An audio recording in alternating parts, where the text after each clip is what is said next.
അല്ല, നിനക്ക് ഈ മുത്തശ്ശി എങ്ങനെയാ പരിചയം?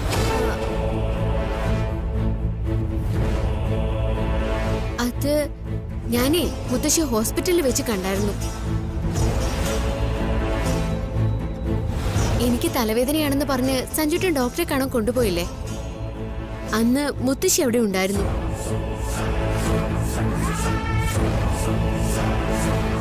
അല്ല, അവിടെ വെച്ച് എങ്ങനെ പരിചയത്തിലായിന്നാ ചോദിച്ചത്. ഈ മുത്തശ്ശിയെ കാണുമ്പോഴൊക്കെ എനിക്ക് എന്റെ മുത്തശ്ശി ഓർമ്മ വരും. അമ്മയെ ഞാൻ കണ്ടപ്പോ ജനിച്ചിട്ട് ഇന്ന് വരെ ഞാൻ കണ്ടിട്ടില്ലാത്ത എന്നെ പ്രസവിച്ച എന്റെ അമ്മയുടെ മുഖം ഓർമ്മ വന്നില്ലേ, അതുപോലെ എനിക്ക് ഈ മുത്തശ്ശി.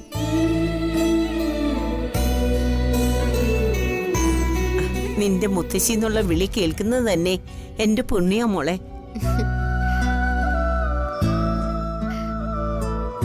മുജ്ജന്മ സുഹൃതം എന്നൊക്കെ പറയുന്നത് ഇതാ.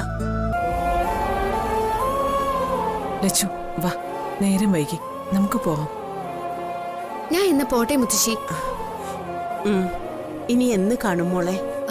മുത്തശ്ശി ഇടയ്ക്ക് ക്ഷേത്രത്തിലോട്ട് വാ, നമുക്ക് കാണാം. ശരി എന്നാ.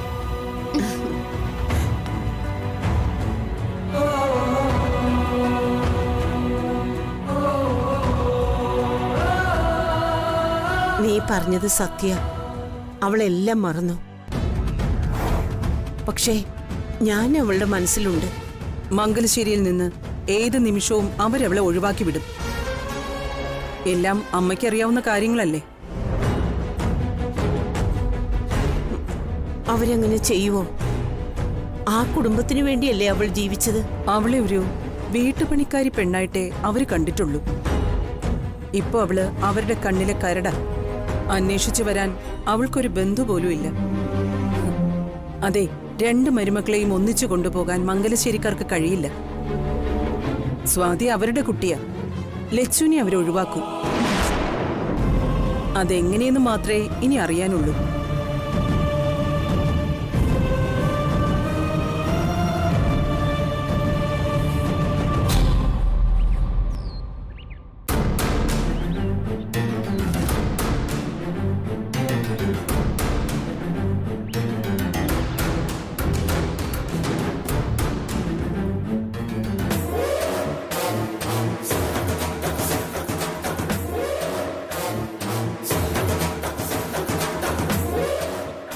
എന്നോട് നിനക്കെന്തോ ഗൗരവമുള്ള കാര്യം സംസാരിക്കാനുണ്ടെന്ന് പറഞ്ഞല്ലോ.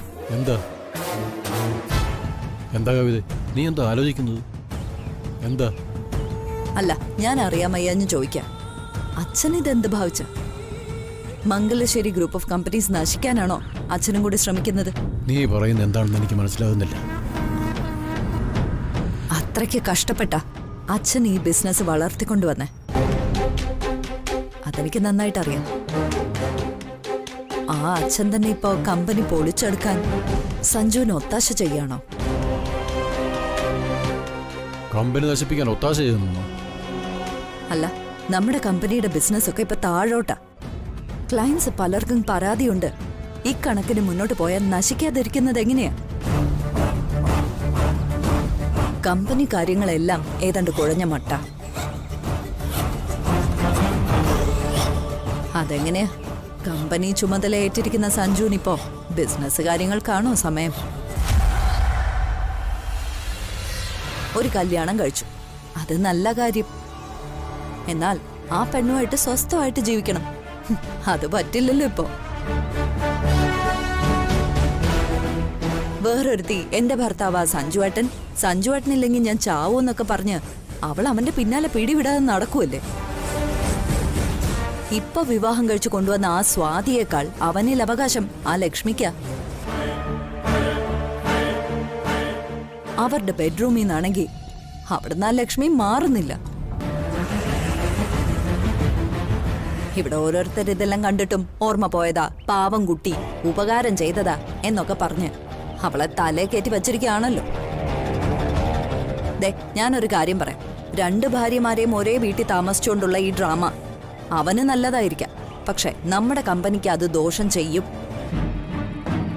സ്വന്തം ജീവിതത്തിലെ ഏത് പെണ്ണു വേണമെന്ന് ഉറച്ചൊരു തീരുമാനം എടുക്കാൻ കഴിയാത്ത അവൻ കമ്പനി കാര്യങ്ങൾ എങ്ങനെ നോക്കാന്? സഞ്ജു ശ്രീകൃഷ്ണൻ ചമഞ്ഞ് ഗോപികമാരുമായി ഉല്ലസിച്ചോട്ടെ. പക്ഷേ കമ്പനി തകർന്ന അതിന്റെ നഷ്ടം ഈ കുടുംബത്തിനാ.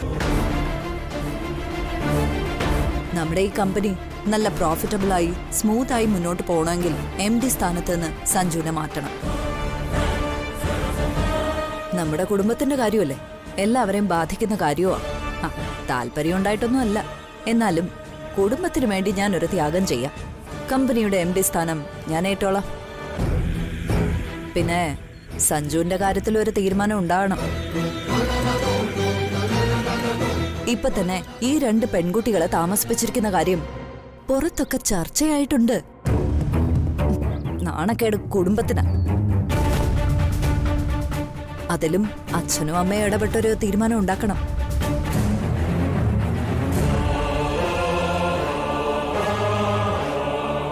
സഞ്ജുവിനെ ഇനി നാട് കടത്തോ മറ്റോ ചെയ്യണോ?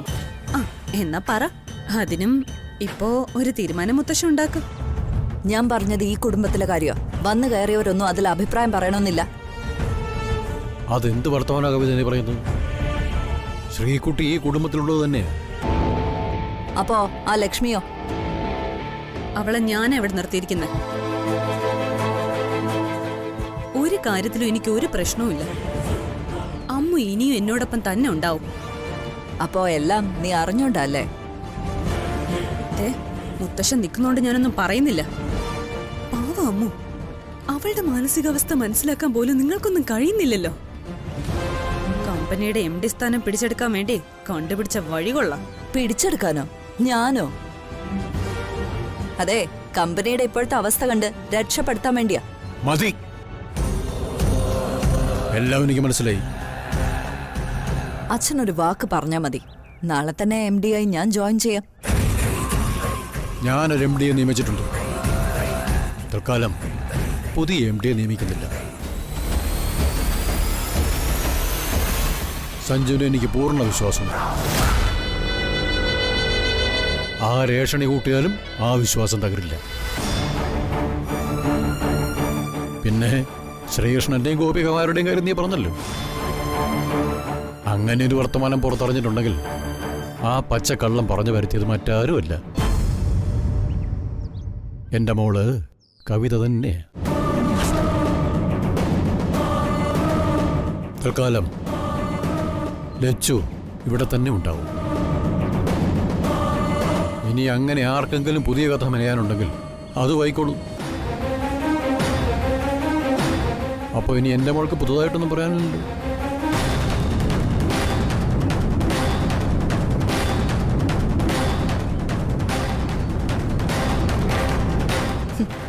അതെ, ഇതൊന്നും കേട്ട് നീ അത്ര സന്തോഷിക്കണ്ട. നീ ചെവിയിൽ നുള്ളിക്കോ. താമസിയാതെ ഞാൻ പറഞ്ഞത് സംഭവിക്കും. നിന്റെ സഞ്ജു അവൻ ആ ലക്ഷ്മിയുടേത് മാത്രമാവും. കവിതയാ പറയുന്നത്, നോക്കിക്കോ.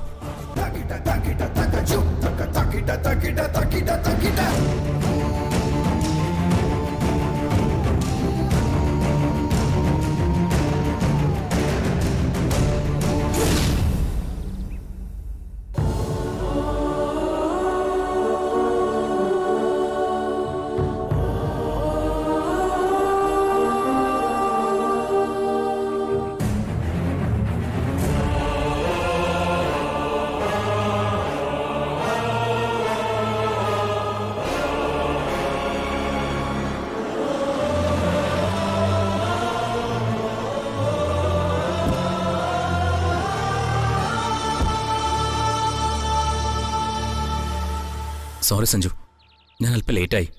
ഏയ് സാറില്ല, ഞാനിപ്പോൾ എത്തിയതേ ഉള്ളൂ. സഞ്ജു അനുഭവിക്കുന്ന ടെൻഷൻ എനിക്ക് മനസ്സിലാവും.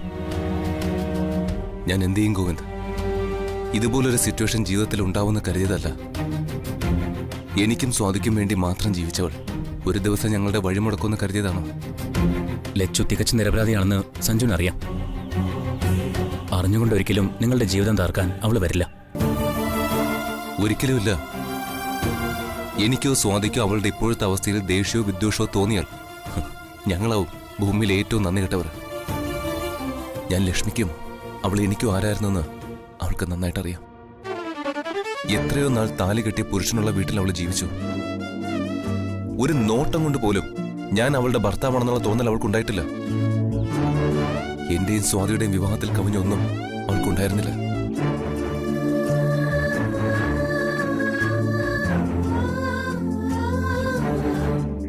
അങ്ങനെ എന്തെങ്കിലും അവളുടെ മനസ്സിലുണ്ടായിരുന്നെങ്കിൽ സ്വാതിക്ക് വേണ്ടി അവൾ അഖണ്ഡ ചോദ്യം എടുക്കോ?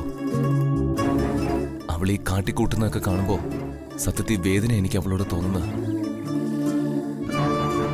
ഇതൊരു രോഗാവസ്ഥ അല്ലെന്നുള്ളതാ മുത്തശ്ശനെ അലട്ടുന്ന പ്രശ്നം. എന്ത് ട്രീറ്റ്മെന്റാ സ്ഥിരബുദ്ധിയുള്ള ഒരാൾക്ക് കൊടുക്കേണ്ടതെന്ന് മുത്തശ്ശൻ ചോദിക്കുന്നത്. അവളെ ഓർമ്മകളിലേക്ക് തിരിച്ചു കൊണ്ടുവരാതെ എനിക്ക് ഈ പരീക്ഷണം മറികടക്കാൻ പറ്റില്ല ഗോവിന്ദ്. സഞ്ജുവിന്റെ മാനസികാവസ്ഥ മനസ്സിലാക്കാൻ എനിക്ക് കഴിയും. അവള് സഞ്ജുവിനെ ഭർത്താവായി കാണുന്നത് എങ്ങനെ സത്യമല്ലെന്ന് പറയും. അതിലാ സഞ്ജു കുരുങ്ങിക്കിടക്കുന്നത്. ഇതൊരു തെറ്റിദ്ധാരണയല്ല സഞ്ജു, പരമാർത്ഥമായ കാര്യമാണ്. ലക്ഷ്മി സഞ്ജു താലി കെട്ടിയ പെണ്ണ, സഞ്ജുവിന്റെ ആദ്യ ഭാര്യ. അത് യാഥാർത്ഥ്യമാണ്. ഓർമ്മ പെശകൊണ്ട് അവൾ പറയുന്നതെങ്കിൽ അവൾക്ക് മാനസിക പ്രശ്നമുണ്ടെന്നും പറഞ്ഞ് എഴുതിത്തള്ളാം. ഇക്കാര്യത്തിൽ സഞ്ജുവിന് അങ്ങനൊരു നിലപാടിൽ എത്താൻ കഴിയോ? ലച്ചു പറയുന്നത് പച്ച പരമാർത്ഥമാണ്. ഇതൊരു തെറ്റിദ്ധാരണയായിട്ട് അവൾ പറയുന്നതെങ്കിൽ അവൾക്ക് മാനസിക തകരാറുണ്ടെന്ന് പറയാം. പക്ഷേ ഇതങ്ങനെയാണോ സഞ്ജു? ലക്ഷ്മി ഒരു പേഷ്യൻ്റ് അല്ല, അവൾക്കൊരു അസുഖമില്ല. എനിക്ക് തോന്നുന്നത് അവൾക്ക് കാവലായി നിൽക്കുന്ന ദേവിയുടെ കോപം സഞ്ജുവിന്റെ ജീവിതത്തെ ബാധിച്ചു കഴിഞ്ഞുവെന്നാ. ഗോവിന്ദ് ഈ പ്രശ്നത്തിന് നിറം കലർത്തുവാണോ? ദൈവവിശ്വാസം സഞ്ജുവിന് കുറവാണെന്ന് എനിക്കറിയാം. ലക്ഷ്മി എന്തൊക്കെ നേടിയിട്ടുണ്ടോ അതെല്ലാം പെരുവണ്ണാപുരത്ത് അമ്മയുടെ അനുഗ്രഹത്തിലാണ്. സഞ്ജു അവളുടെ കഴുത്തിൽ താലി കെട്ടിയത് വരെയുള്ള കാര്യങ്ങൾ ഒന്ന് ഓർത്തു നോക്കി.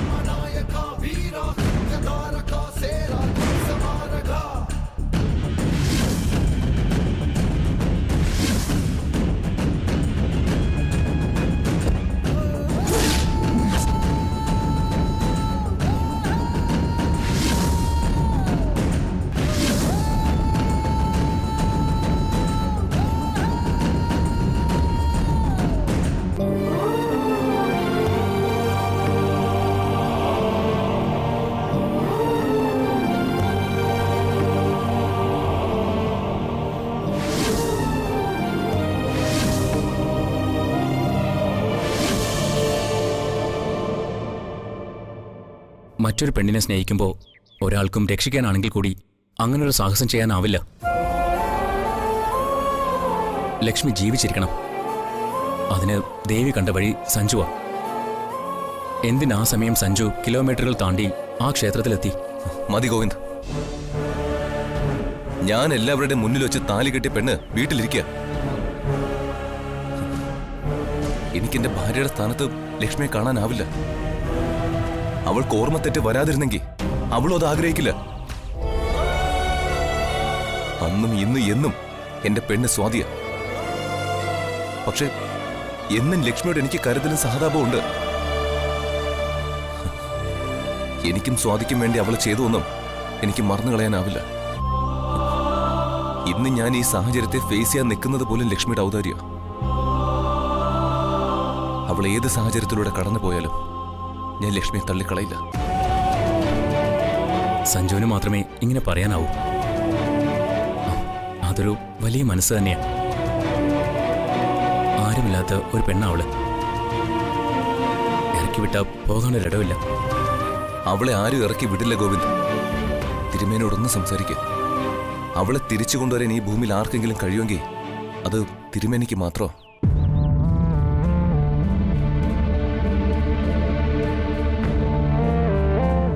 സ്വാതിയെ തിരുമേനി എനിക്ക് തിരിച്ചു തന്നു. ഇപ്പോ അവൾക്കൊരു ജീവിതം കൂടി ഞാൻ ചോദിക്കാം. ഗോവിന്ദന് ലക്ഷ്മിയെ സ്വീകരിച്ചൂടെ?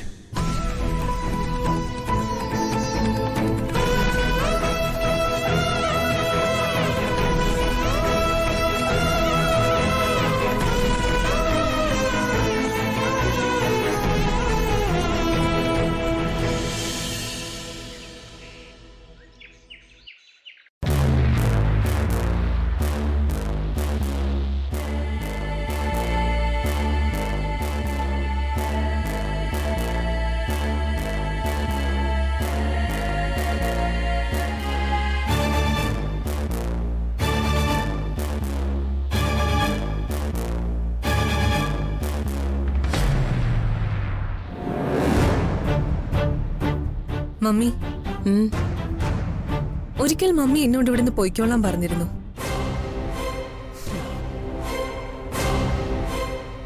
നീ അതേപ്പറ്റി ഇപ്പൊ പറയാൻ എന്താ കാര്യം? എനിക്ക് മടുപ്പായി മമ്മി. ഞാൻ പോവാ. പോകാനോ? മമ്മിയല്ലേ സ്ഥലം വിടാനെന്ന് പറഞ്ഞത്? നിന്നോട് പോകാൻ പറഞ്ഞത് ഞാൻ തന്നെയാ. പക്ഷേ ഇപ്പോഴത്തെ സാഹചര്യം അങ്ങനെയല്ല. നമ്മളായിട്ടൊന്നും ചെയ്തിട്ടില്ല. പക്ഷേ പലതും നമ്മളിലേക്ക് ദൈവമായി അടുപ്പിച്ചിരിക്കുക. ഇനി എന്തിന് നമ്മൾ ആയുധം വെച്ച് കീഴടങ്ങി പോണം? നമുക്കും ഉണ്ട് മോളെ സ്വപ്നങ്ങളും മോഹങ്ങളും. മറ്റുള്ളവർക്ക് നന്മകൾ ചെയ്ത് നമുക്ക് തിരിച്ചു പോകാനാവില്ല. അതിന് നമ്മൾ എന്ത് ചെയ്യണമെന്നാ മമ്മി പറയുന്നേ? നീ അനുഭവിക്കുന്ന വേദന സ്വാതിയും അനുഭവിക്കണം. കതിർമണ്ഡപത്തിൽ നിന്ന് താലി അണിയാതെ ഇറങ്ങിപ്പോകേണ്ടി വന്ന എത്ര പെൺകുട്ടികളുണ്ടെന്ന് എനിക്കറിയില്ല. പക്ഷേ എന്റെ മോൾക്ക് അങ്ങനെ ഒരു ദുർവിധി വന്നു. നീ ഒരു നിസ്സാരക്കാരിയല്ല മോളെ. സഹസ്ര കോടികളുടെ ആസ്തിയുള്ള ചന്ദ്രവർമ്മയുടെ മോളാ നീ. ഈ രാജ്യം അറിയുന്ന ബിസിനസ് മാഗ്നറ്റ്. നിന്റെ മുന്നിൽ സ്വാതിയോ സഞ്ജുവോ മംഗലശ്ശേരിയോ ഒന്നുമില്ല. ആ ലക്ഷ്മിക്ക് ഒരു പുൽക്കൊടിയുടെ വില പോലുമില്ല. നിന്നെയും എന്നെയും പാതാളം വരെ ചവിട്ടി താഴ്ത്തിയവരോട് ക്ഷമിച്ചു പോകാൻ പറ്റൂ നിനക്ക്? എങ്കിൽ മരണം വരെ നിനക്ക് നീറി നീറി ജീവിക്കേണ്ടി വരും. എനിക്കെതിരെ ആരും ഇന്നേ വരെ വെല്ലുവിളിയുമായി വന്നിട്ടില്ല. ദക്ഷ ആദ്യമായി അടിപതറിയത് ഒരു സാധാരണ പെണ്ണിന്റെ മുന്നിലാ. ഇന്നവൾ നിന്നെയും എന്നെയും മറന്നിരിക്കുക. എന്തിന്? മംഗലശ്ശേരിക്കാരെ പോലും. മംഗലശ്ശേരിക്കാരുടെ മസ്തകത്തിലേറ്റ അടിയ ലച്ചു. കാര്യങ്ങൾ ഈ വിധം മാറി മറിയുമ്പോ നിനക്കെങ്ങനെ പോകാൻ കഴിയോ? ഞാൻ ഇവിടെ നിന്നിട്ട് പ്രത്യേകിച്ച് ഒരു കാര്യവും കാണുന്നില്ല. അമ്മൂന് ഓർമ്മ തിരിച്ചു കിട്ടും. സ്വാതി സഞ്ജുവിന്റെ ഭാര്യയായിട്ട് ജീവിക്കുകയും ചെയ്യും. അവിടെയാ നീ ഇറങ്ങി കളിക്കേണ്ടത്. നിനക്ക് കിട്ടാതെ പോയത് കാഞ്ചനയുടെ മകൾക്കും കിട്ടാൻ പാടില്ല. അതെന്റെ വാശിയാ. ആ വാശി എന്റെ മോൾക്കും ഉണ്ടാവണം. മമ്മിയേക്കാൾ 10 മടങ്ങ്.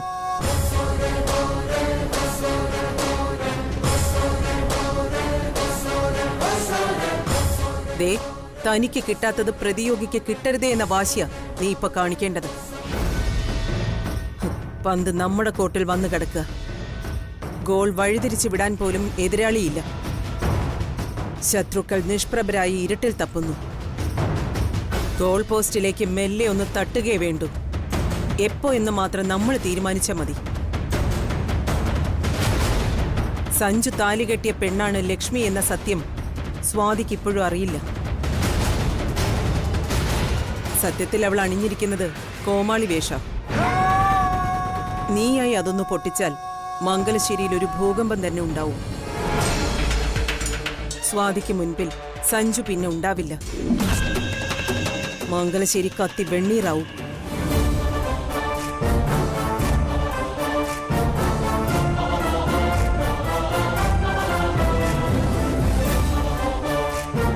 ഒരു പെണ്ണിനെയും ഇതേപോലൊരു കാമുകൻ ചതിച്ചിട്ടുണ്ടാവില്ല. അനിയത്തിയായി കൊണ്ടു നടന്നവൾ, ഭർത്താവ് താലി കെട്ടിയ പെണ്ണ്. ഇതൊന്നും കാണാതെയും ആസ്വദിക്കാതെയും പോണു നിനക്ക്? ഞാനിവിടെ ഉണ്ടാവും മമ്മി. 2 ഭാര്യമാർക്കിടയിൽ സമാധാനം നഷ്ടപ്പെട്ട് പാതി വെന്തെരിഞ്ഞ് സഞ്ജു തെക്ക് വടക്ക് ഓടുന്നത് എനിക്കിന്ന് കാണണം. സ്വാതി അമ്മ ഒന്നും അല്ല എന്റെ മുന്നിൽ. എന്റെ മുന്നിൽ സഞ്ജു മാത്രം.